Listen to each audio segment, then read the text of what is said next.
Hey guys, Kyron Crocker, aka the Ultimate Nerd 224, and last night I saw Captain America Civil War for the second time, and now I enjoyed it even more that time. So I'm going to do a spoiler review. I repeat, spoilers are activated for this video, so if you have not seen the movie yet, please leave if you don't want anything ruined for you. I'll give you 3 seconds. Okay, so here we go. So at the beginning of the film, Steve Rogers, Captain America, Wanda Maximoff, Scarlet Witch, Natasha Romanoff, Black Widow, and Sam Wilson, the Falcon, are all trying to stop Crossbones from poisoning this building because he throws gas into the building. So they all fight him for a bit, but then he suicide bombs himself. But Scarlet Witch is able to implode the bomb in all over Crossbones to keep it from hurting anybody else. So he throws him up into the sky, but he hits a building, and half of the building was filled with innocent people, so it all blows up, and all those people are dead now. And meanwhile, Tony Stark is at an expo talking about his family, and then when he leaves, there's this woman waiting for him saying, "Oh, you think you're a hero? Well, my son died in Sokovia because of you." And then Tony realizes the bad things he did. He's all like, "Oh my God, I did this. I am not a hero. This isn't me." So he sends General Ross to the Avengers facility, and he tells them after all the stuff that's happened throughout the Marvel Cinematic Universe, he needs them to be looked after. But Captain America doesn't think it's a very good idea because what if there's someplace they need to go and they won't let them? But Iron Man wants to do this because he wants the world to be safe. He doesn't want it to be crap and all dead and stuff. So Agent Carter dies. Yeah, Peggy Carter. It's not a really big thing, but she just dies because she's old. So Cap goes to her funeral where he finds out that Agent 13 is actually related to Peggy Carter. And then Black Widow goes to this press conference where she meets with Prince T'Challa and King T'Chaka, his father. But there's a bomb outside that he notices, and it blows up and it kills T'Chaka. And now T'Challa wants revenge on whoever did this. And the public believes that Bucky Barnes, the Winter Soldier, was responsible for this. So T'Challa goes out to try and kill Winter Soldier. But Captain America finds Bucky, and then the police are after Bucky, so Bucky and Cap run away from the police. But T'Challa shows up in his Black Panther outfit, and he chases after Bucky, and then they eventually get caught by the police, and they're sent to this facility where they meet Everett Ross, played by Martin Freeman. And then Zemo, oh my God, I forgot to talk about Baron Zemo in this movie. I'll get more into him later on in this video. Anyways, Zemo comes in and he asks Bucky some questions, but then he pulls out this book that activates the Winter Soldier within Bucky's mind, and he goes on a rampage. And after his rampage is done, he snaps out of it. So Steve and Sam keep him hidden from the people for now.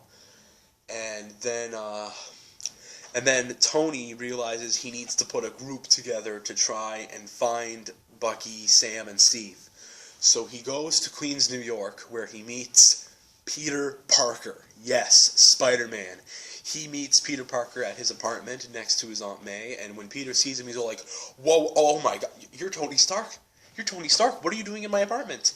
And he pulls off this great nervous teen angst that Tom Holland nails perfectly. This is why Tom Holland's my favorite Spider-Man now, because he just pulls it off great. The Marvel Cinematic Universe does wicked at making Spider-Man. And then so Tony Stark tells Peter, "Oh yeah, you signed up for that thing." So they go into the room and he's all like, "What thing did I sign up for?" And Tony says, "I know who you are, Peter. You're this Spiderling or Spider Boy. What are you?" And he says, "Spider-Man." Then he says, "How'd you create the webs?" "Oh, I made them myself." "Oh, what's with the climbing?" It's a long story. We all know what that story is. and he looks at Peter Parker's outfit and he says, "What is this stuff? Why do you have goggles? Why do you have this hoodie sweater? You need a different costume." So Peter agrees to go with Tony to fight Captain America and his team. So meanwhile, at the Avengers facility, Vision is looking after Scarlet Witch because Scarlet Witch can't go anywhere because they're scared Scarlet Witch is going to cause another destruction. And then Clint Barton, Hawkeye, shows up and he tells Scarlet Witch that Captain America needs them, but Vision won't let Scarlet Witch go because Vision has deep feelings for Scarlet Witch and doesn't want anybody knowing anybody getting hurt because of her, and he wants people to see her as a nice person. Yeah, the relationship between Vision and Scarlet Witch that they had in the comics is developed here. They don't get married and they have kids right away, obviously, but still, it's nice to see that. But Scarlet Witch holds the Vision down with her magic, like she did in the trailer, and then bashes him into the ground and then leaves.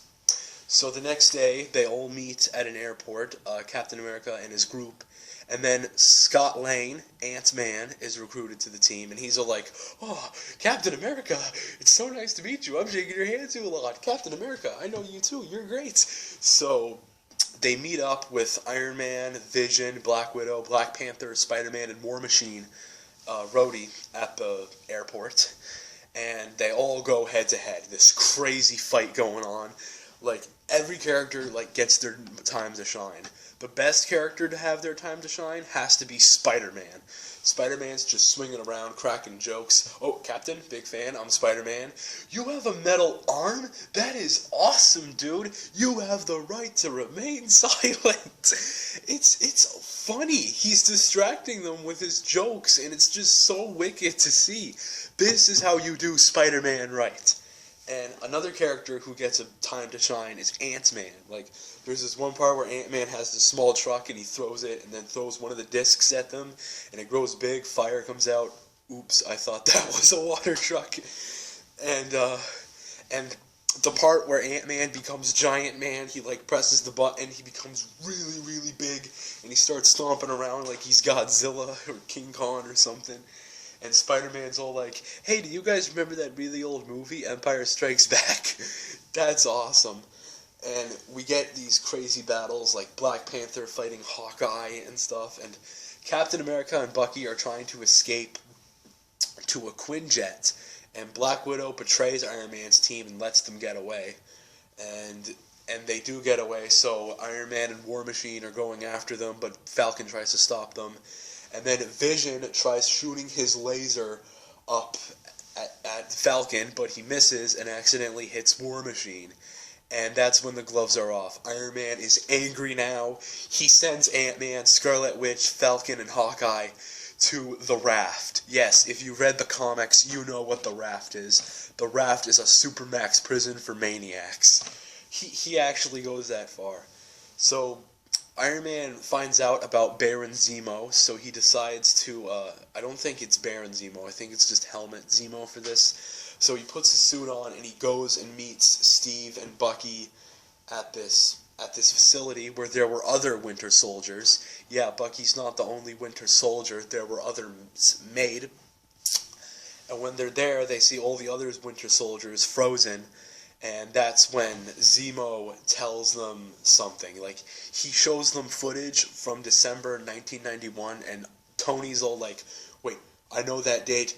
I know that road. What is this?" And then you see the Winter Soldier kills Iron Man's parents. This was no accident. His parents were murdered. It was just a shocking twist. And then Tony, he looks at Cap and he's all like, "Did you know about this?" And he's all like, "Yes, I did." Then he slaps Captain America and he wants to kill Bucky. He wants blood. He's angry now. He wants Bucky dead, all because his parents were dead because of him. But Captain America is still supporting Bucky. He wants to protect Bucky, so he and Iron Man get in this brutal fight where they're like punching at each other. And while they're fighting, Zemo goes outside with this gun, and oh, by the way, Black Panther followed them there, so Black Panther tells him that why he did this, and he says, "Well, in Sokovia, my family died, and I blame the Avengers, and I want the Avengers dead. I can't kill them, so I'm getting them to kill them. Then he puts the gun up to his head, but then Black Panther stops him and tells him, vengeance has consumed you. I'm done letting it consume me. So, meanwhile, while Iron Man's fighting Captain America and Bucky, Bucky, like, puts his hand on his arc reactor, but it ends up blowing his metal arm right off, and he gets knocked out. And then Iron Man and Captain America are going at it, just punching at each other. And then Captain America, like, beats Iron Man to the ground. There's, like, blood coming out of his face. And then he sticks his shield into Iron Man's arc reactor to finish him off, then pulls it out. And then he helps Bucky up, and Iron Man says, you don't deserve that shield. My father built that shield. So he just drops the shield. And then, like, a month or two later, it's revealed Rhodey is now handicapped, so he's using a War Machine leg to help him. And then Steve sends Tony this letter that says, Dear Tony, I understand you did this to protect people, but I'm sorry, I did it for a completely different reason. So the Avengers are more yours than they are mine now. And then Captain America breaks Falcon, Ant-Man, Hawkeye, and Scarlet Witch out of the Raft prison. And then the movie ends just like that. But wait, the after-credit scenes. The first after-credit scene is Bucky getting frozen in Wakanda because Steve thinks this is best for him since people think he's bad.